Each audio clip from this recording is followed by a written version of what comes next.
And bonjour, welcome back to the Wheelhouse Bunker, the remote bunker. I'm very tired after week one. How you going, Kate? Well, I say buongiorno. I've been multitasking, multi-screening between the Tour and the Women's Giro. You're good like that. Well, I was very thankful for a rest stage at men's Tour de France because it meant that I could watch the Women's Giro that finished relatively early and get a bit of sleep. You were able to find it okay? Look, that was a bit more difficult. Yeah. The Twitterverse helped me very much, I can say. We need to talk about that in a little bit more detail, I think. We're going to talk about that. We are going to talk about week one, the big four, the tit-for-tatting, the rivalries, the lack of or excess of balls going on. It's all very interesting. One of our favourites is in green too, which we just absolutely love. So we're going to do a bit of... well, let's just call it gourmet worship. Gership coming your way. Look, thanks to gourmet, I have to say, update. Yes. We're second now. Last week, Hang on, recording, we or you no, in your individual? We, Good. Wheelhouse, Yep. me individually in my 8 Nations Tour de France. I suck. I went on emotion. Raw emotion didn't work for me, so there's a lesson. But last week when we recorded, we'd gone from first to third. We were up and thereabouts. We're agile. Look, we've been back in the Maillot Jaune. Yes. But we are currently sitting just shy in second, in large thanks to Biniam Gourmet. We love you, Binny. Love you, Binny. Got to say thank you to Merckxy for that one. We're about 30 seconds off the Yeah. Maillot Jaune Oh, moment, not even. I reckon about 25. And because Okay. Merckxy also had the faith in Cav, that's kept us there. I love to talk to people in the middle of eating a banana. G'day, Merckxy. You got me there. You got your, Nailed it. hey, what are you I, peeling off another episode there, mate? Yeah, how good. French banana. Hank Fogel's still not answering my phone calls. Strange that, isn't it? Didn't you pay him in advance for Yeah, his I know. live crosses? Well, do you know what we did on the weekend? Because, you know, he's at the Tour and he wasn't answering our calls. So we thought to get a taste of France, we went to the French festival. Oh, brilliant. It's South Bank here in Brizzy. Yeah, it was pretty good, except Merckxy was dead set after escargot. Came up short. No luck? No luck. Oh, No frog legs. you're kidding. Plenty of French fries. Well, lucky we have made the quick trip over here to Paris, where there are plenty of Exactly. those morsels on offer for you, Merckxy. Yes. So Yeah. tower's looking beautiful. By It the is. way. It is. It's looking beautiful. We ducked back to Brisbane to see the Eiffel Tower at South Bank, and then back here we are for a That record. was tidily done, Kate. No one Thank will ever you. know. Okay, Just move on, and no one will even notice. Let's look at week one. So the battle of the big four is dominating, absolutely dominating the headlines. They're having a little bit to say indirectly. I love that. I love the old verbal stoush via the media, which unfolds spectacularly. But let's look at Remco first, because he's probably one of the big talking points for everyone leading up to it. Yet to hit the mountains, but he hasn't exactly gone away. No, he's doing really well. He's sitting second in GC, but I think more the talking point is that he has really not enamoured himself with a lot of fans and media. And we talked about this last week, actually. I already thought he was being a bit bratty with some of the gesticulation he was doing in the bunch, almost kind of mocking Ben Healy and Richard Carapaz. And I thought, come on, man, you've got to have respect. And going to Pogacar and kind of moaning about Vingegaard not doing the work. And I thought, it's like school camp or something. But Like aligning himself with the big kid. And yeah. But he's carried on because on the gravel stage, which was contentious for everybody, I'll say that. But Jonas in particular made comments saying, look, I don't know that it's necessary in a Tour de France. And I think kind of fair enough, because some people love it, some people hate it, but everyone's entitled to their opinion. But the way that he got through it, bearing in mind that he's a 56-kilo rider, was to say with his team, he was just going to get protected. Now, he got 2 flat tyres. He ended up doing the final 100 kilometres on Jan Tratnik's bike. What a good teammate. Yeah, how about that? You can bet your bottom dollar that Jan Tratnik's setup is Jonas's setup. Yep. His entire Okay. job at the Tour is to follow him around and keep him safe. Yep. And they did a brilliant job. I could not have seen it going better for them. They executed absolutely perfectly. Now, Remco's issue with that was that Visma Lisa bike didn't pull hard enough, that Jonas didn't do enough turns, that in his words, the race could have already been over by now. I'll point out that he was at odds in every interview to say, but that's how it is and we have to accept it. But then he kept making more digs. You know, it was like he accepts it but doesn't like it. But we're going to keep putting this thing and the out comment that he made was that, you know, you've got to have balls to win, and, you know, it's a shame Jonas didn't today. A couple of issues with that comment, but my biggest issue with the comment is it just shows his inexperience and his youth. Because actually you lose more races by not being strategic, not thinking through it, just going out and attacking and not considering the bigger picture and the strategy around it. It's not a one-day race. It's not a stage that is... Jonas would never have ridden that race if it was a one-day race based on the style of it. Yeah. Jonas did respond. He said he does have balls, something like that. But he said it was smart racing. I'm just racing smart. It was smart racing. Yeah. And look, somebody said to Jonas the other day, one of the journos, are you concerned that you're a few minutes behind? He's a minute 15 behind at the moment. That's not much. And he, you know, with no sarcasm, said, well, last year I gained 7 minutes in 2 stages. So no. Yeah, no. It turns that quickly. We knew that the first week or 2 weeks would just be survival for him and then he'd come good for the third week. Frankly, I think they should be terrified of Jonas in week 3. And it's Pogacar and Remco's entire job to try and ditch him, drop him, put time into him in week 1 and week 2. So... to fry him. Yeah, so... Can you see Remco and Pog working together more in the high mountains? No, because they're a threat to each other. Good question, Merckxy, because I think it is playing out in this us against them, but that's where the dynamic this year is way cooler, because in years previous it's pretty much been Pogacar and Vingegaard playing off each other and their teams. But this year, because we do have Evenepoel, things are different and they will not help each other. But I'm starting to wonder if, you know, behind closed doors, they're having to say to Remco, mate, you've got to ride with your head a bit more. Because if he thinks it's all about riding with your balls, I mean, firstly, that sounds quite painful, but more pertinently, then he's going to lose. He's going to blow up. He's going to do a monster attack that's unnecessary at a bad time, and he's going to blow all his cookies. Yeah, okay. That's How my view. do you ride with your balls? I don't know. And a question I immediately had to Merckxy, and he wasn't able to answer, I might add, is what's the female equivalent of that? What is it? Yeah. Yeah, I'm not going to go there at all. No, but like it's so crass. I mean, I get that English isn't his... I know, can I but ask that's a the question? point. What's more offensive for Jonas? Being called a guy who lacks balls or being called a boring wheel sucker? Oh. What's worse? You know what? I'd take both if you're also then you're a boring wheel sucker who doesn't have balls, who happens to have 2, potentially 3 Tour de France titles. I think, like, does it matter? I think the balls one, you can easily say, I don't care about that. Here's my CV. The wheel sucker one, that is an attack on your heart. That is an attack on your I guess your all-round ability. It's kind of an attack at every juncture. But it's more than a balls comment. I think wheel sucker comes with a bit of emotion. Like, you don't want to be known as that rider who won't work, who won't play. But he's not when he's on form, and any rider when they're on the ropes. Like, it is not your responsibility to pull even turns in a breakaway that does not suit you.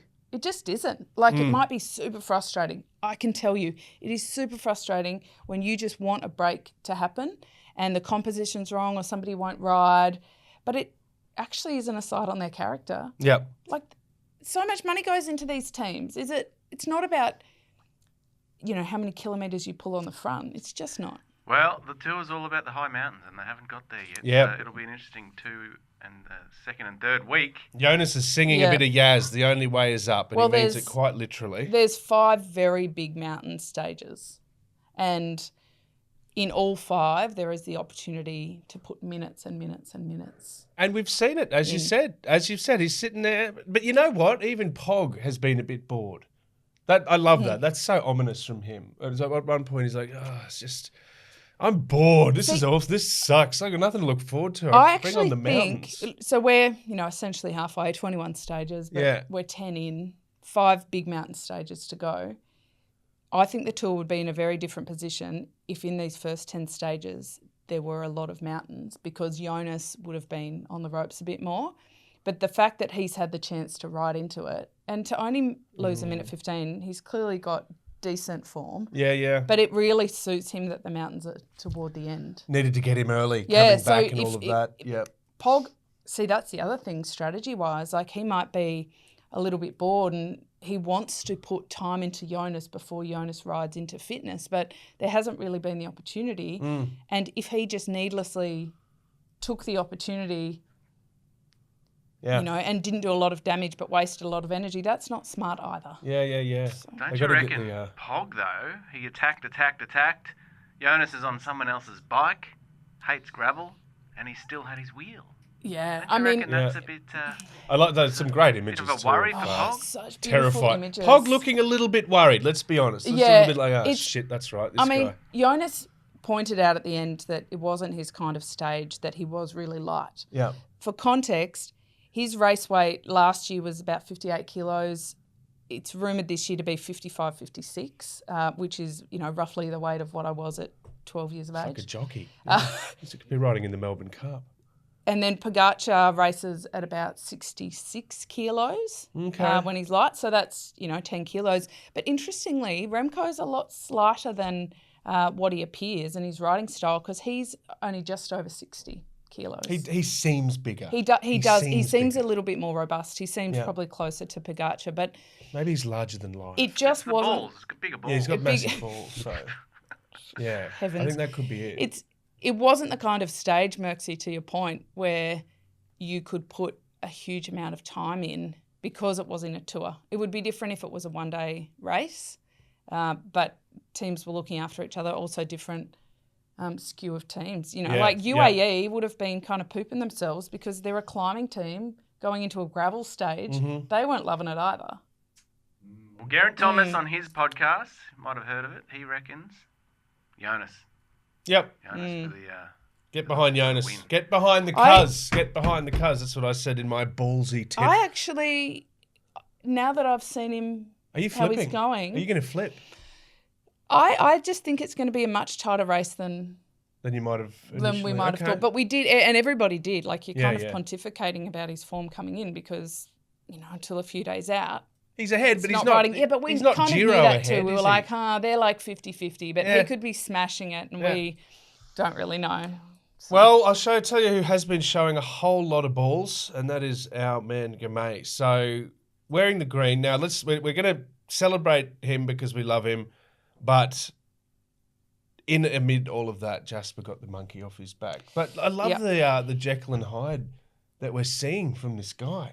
My goodness, if he doesn't win, it's petulance. It's petulant Tuesday. Petulance is a great word. If he does, it's wondrous Wednesday. It is a brat in my view. Well, I mean, he's a tremendous bike rider, but his emotional regulation mimics that of the 6-year-old at home, who they don't get their way. They literally throw things and, swear. And I mean, the 6-year-old doesn't swear, to be clear, but it's not great emotional regulation, and I don't think that serves him well. Mm-hmm. He's a tremendous athlete. I'm told that he's a really great guy. He's a really kind person, and he's very hot-headed on the bike, but actually off the bike, he's not like that. It's White like a lot fever. Of bravado, you know. But at the end of the day, there is a very fine line between passion, and people excuse the banging cars, throwing things, swearing, because he's so passionate about it and he just wants to win. But there's a lot of negative energy in that. And imagine the effect and the pressure that has on everybody around you. Like, imagine being in a workplace where when somebody's day doesn't go well, they start throwing stuff and swearing and carrying on. Like, that's... Merckxy didn't mean any of that. It was all in his way. No, look, I got to say, we've seen temper tantrums from Mark Cavendish, but now he's the biggest hero of in history. We've seen Caleb Ewan throw 10. Is it a sprinter thing? that they're a little bit 100%. highly strung and Definitely. the odd tanty comes out and maybe you just need to have a certain amount of It is. It is, and it's part of the racecraft. And I suppose it is, both sides, the pro and the con, of having such incredible access to the athletes that now we can see not just in the moment the tantrum, but through Netflix or whatever we're seeing it. But we've spoken about it in regards to Ben O'Connor, to Glutzy, that he could do with working on his emotional maturity and regulation a little bit. So I think it's a fairly common theme. But I'll also say that a huge amount of elite athletes are in some regards a little bit on the neurodivergent scale. And in that regard, emotional regulation can be one of the tougher things. It can be a superpower, but in those really intense moments, it can be tougher. I personally think the sport could do a little bit more in that space to understand, to build the resilience and around the athletes, understanding that they're a little bit different. They're not, you're not trying to build resilience in somebody who goes to the office every day and a bad day is the printer doesn't work. Like these are massive. Oh yeah, a lot of pressure and all that. Stakes and In moments. saying that, our fucking printer doesn't work. Yeah. No, and I think we need a program. there is a chance it will get thrown out the window at some point. The athletes then need to embrace it though. That's the other side, is they are very young and they're still probably coming to grips and in a lot of cases probably not recognising if there is a bit of spice there. So that's a two-way street. And the sort of behaviour we've seen, I guess, doesn't herald to me that he'd be the kind of guy that'd be like, yeah, sure, sign me up. I'll do a big self-awareness and discovery and, put myself out there and say I've been wrong in the past. I don't think he's ready for that. Well, so it's I agree, it's something they should look at, but it's a big road. Self-awareness comes with vulnerability and sometimes vulnerability can, be quite negative before it's a positive before you get it in check. But it is interesting, Gourmet and Philipson, the fight for the green jersey, because for all intents and purposes, I think if Gourmet can get to the end, that he can probably keep the green jersey, which is so exciting because Philipson won the stage on stage 11, but Gourmet was second. Yeah, but he's and so he's still, and he's significantly, like at the end of stage 10, he's nearly 70, he was just over 70 points ahead. Yeah. That's he's like first African person to wear the green jersey. I love it. Amazing. First black African to ever win a stage. Like, the history behind it, it's incredible. And also... the pigs of the town. You see that? Yeah, Check amazing. this. Yes. Absolutely beautiful. Oh, yeah, look at this in Asmara. Like, incredible. Look at all the people on the street. Amazing. It's like State of Origin time.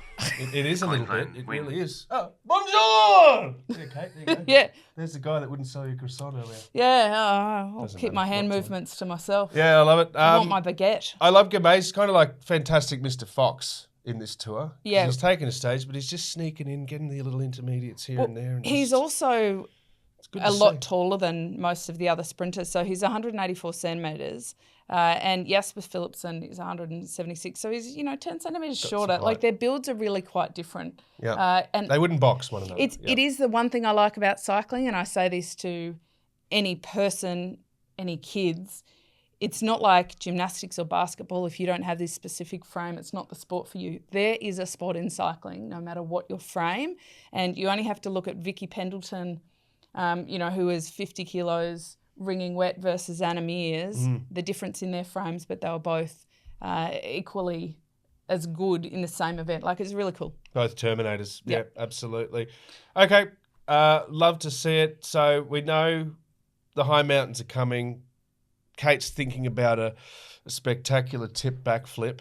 And look, you're more than welcome to come over to Camp Jonas. Plenty of space. Yeah, I mean, I hinged all my bets on Roglic, so let's wait. Nobody's talking about him, but he's still fourth on GC. He's still named in every bit of rhetoric around the big four, the guys that we're talking about, but yet we're not really talking about him. So yeah, well, let's see. It's the big mountains. What I do get excited about is all the little things that they do to get the advantage. Like we saw the UAE guys go without handlebar tape.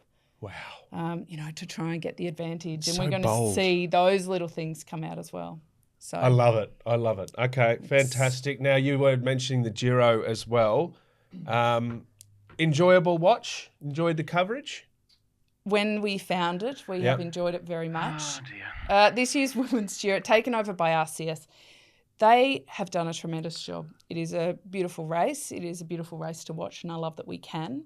On one of the days, one of the early stages, stage 2, we were remarking that they didn't appear to have a helicopter up, but that the pictures and the way they portrayed the racing was incredible just with moto cams. I will note that stage 3, they did have the chopper up and some incredible aerial shots. They've also got really cool social media presence that are really interacting with fans and engaging, especially on Twitter, which is really cool because I've noticed that during the stages, there's a lot to get hyped about. People are talking back and forth amongst themselves, which is very good. It's a bit disappointing that it was so difficult to find in Australia. Yep. I don't understand why we don't have it on free-to-air television. I think that we have a station, SBS, who are the home of cycling, but they don't have a women's Grand Tour showing on free-to-air. It's a bummer. I paid my $7.99 to watch it and happy to do so to support women's cycling. Merckxy has the So it's the home of cycling. Men's cycling, maybe. And It look, should be on the television. I'll point it out. They've got the exclusive rights to the men's Giro till 2025. Yeah, well, and same company, so you would assume that they kind of do. We'll have to ask them. It is a bit hard, I find, sometimes, Joel, because we've both worked for SBS and, it's a pretty small industry here in Australia and you never want to criticise necessarily, but also to do our job, we have to point out the goods and the bads. There has to be a reason. There has to be some intricacies to this deal. Like, Who's they're this not Ken just Ship brushing bloke? it. Have we got his number? I'll give him a call. We'll give Ken G'day, Ship Ken. a call. Ken, got him on Don't know if dial. he'll answer my phone, but he might answer you, Joel or Merckxy. It needs to be. It's a grand tour. I'd love to find out more because there has to be. Like, they're not just, nothing to see here. Like, No. it's SBS. And there is multi-channels on demand. It is a puzzler for sure. It's a puzzler. To go on the good side, the pictures are fantastic. Oh, they look great. On the first day, it wasn't really a prologue. It's a 14K individual time trial.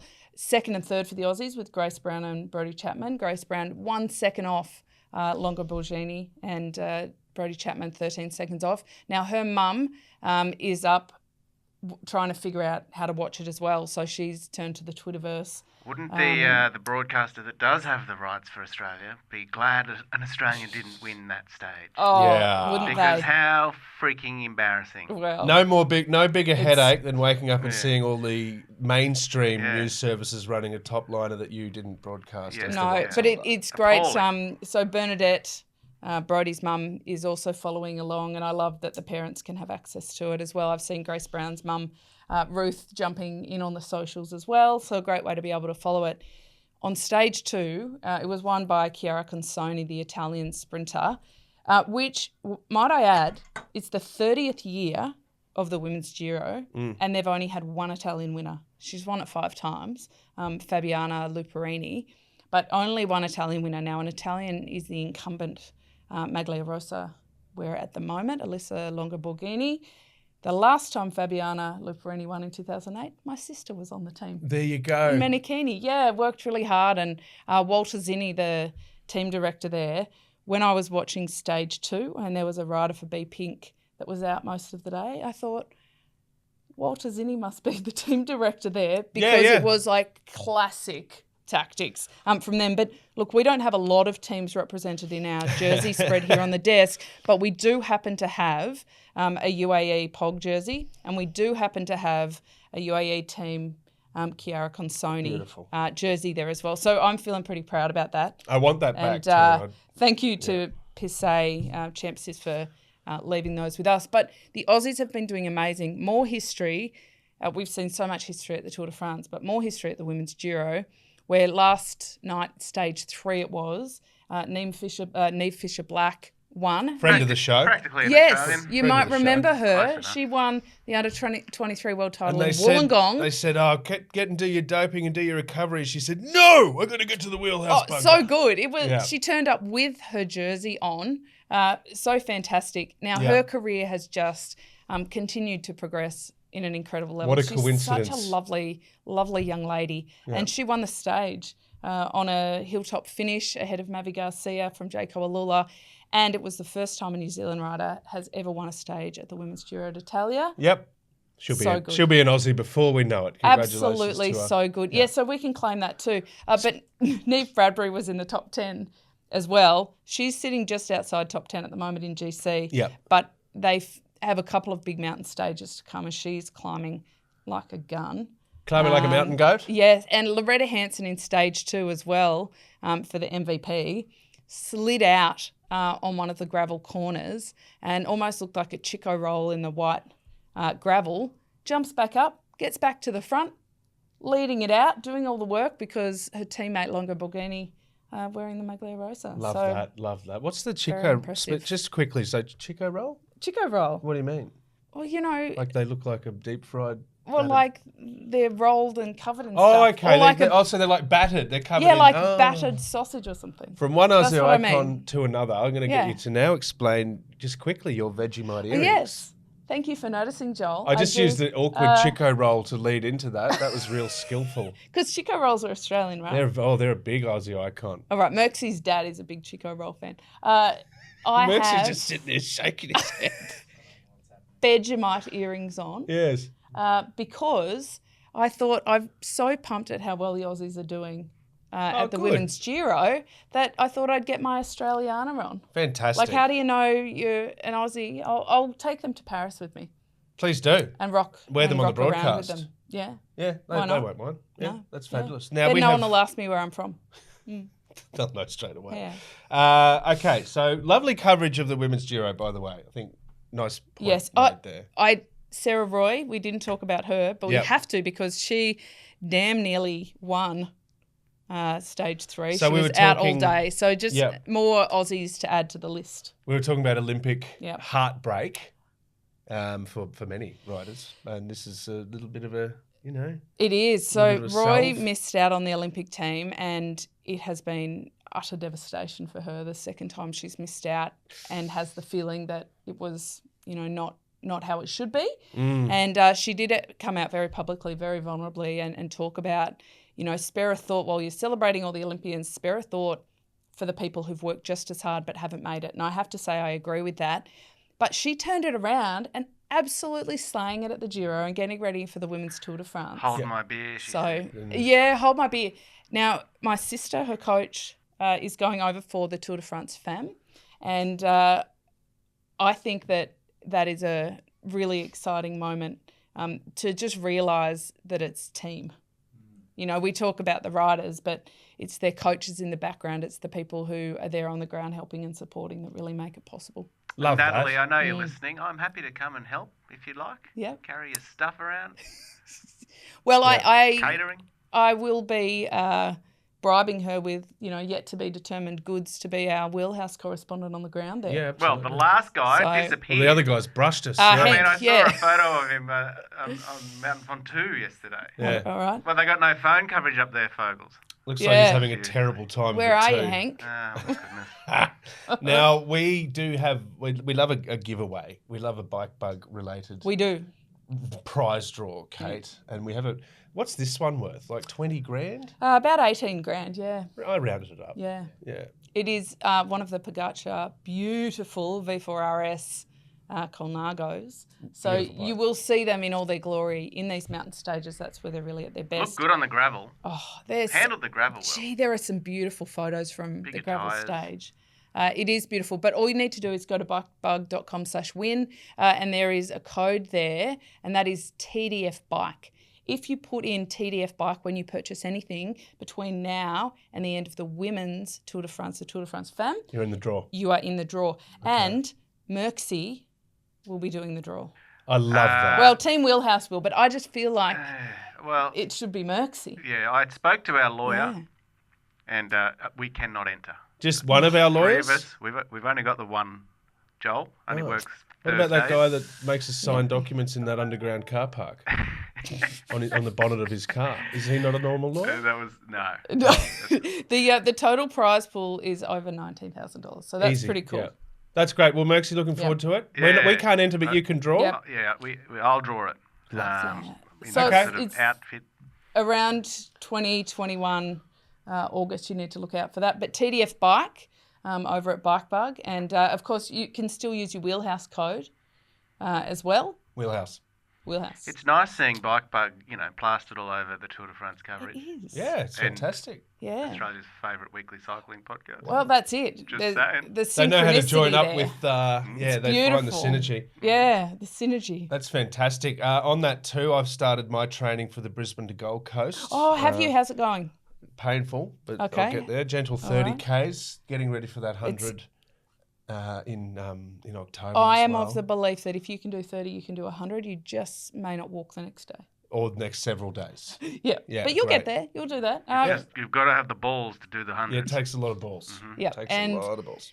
I'm not sure what my mechanism will be. That's not an option for me. Merckxy, are you in training? How are you going with the training? No, I'm training. I'm always training. Yeah. It's It'll be fine. Merckxy Might ride back. pretty much drops me on every even like overpass we go on. Speaking of wheel suckers. What? yeah. Oh, Hey, unashamedly. you either have no balls or you're a wheel sucker. Apparently they're the two. They're the Yes. two taunts Yes. doing the rounds at the moment. Okay. Ballsy episode, Kate. I love it. Thank you very much, Merckxy. Such a pleasure. Always privilege. a pleasure. Yep. But stay live if you want to see the women's Giro. It'll be. Get on it. Has to Hello, be a reason. Ken. Yeah. We need to talk. Hey, look, we will try and come back on this because I think, it Yeah, just we'll doesn't see. make- We will ask them. We'll see Yes. where Right of reply. it Tell you lives. what, we could take the world feed into this studio. I've been You seeing and it. Kate, like Esports World. I really need to get this fella's number. I'll tell All you right. what. Yeah, their social media were tweeting me back last night, so I'll just throw it out there. Who? I've been saying from The day Giro one. women. Oh, Giro Yeah. women. We're Why have here they in know that Paris. There's no free-to-air coverage in Australia. I don't know. When they were, I was complimenting them on their aerials, and they were pointing out all the geographical references within it for me. So the Apennino rocks, people, beautiful. Lovely. Lovely. Gorgeous. Okay. Women's Giro coming to you from this very bunker in 12 months' time. Yeah. Watch this space. Watch That'll this be good. space. Okay. Like, share, subscribe. Tell everyone you know. It's the Wheelhouse Podcast, and we'll get high in the mountains and also watch some bikes for the next episode. Can't wait, Kate. High on a hill, all alone with a Can I get gauge. another champagne, please? Yodelay, yodelay, yodelay. Bonjour!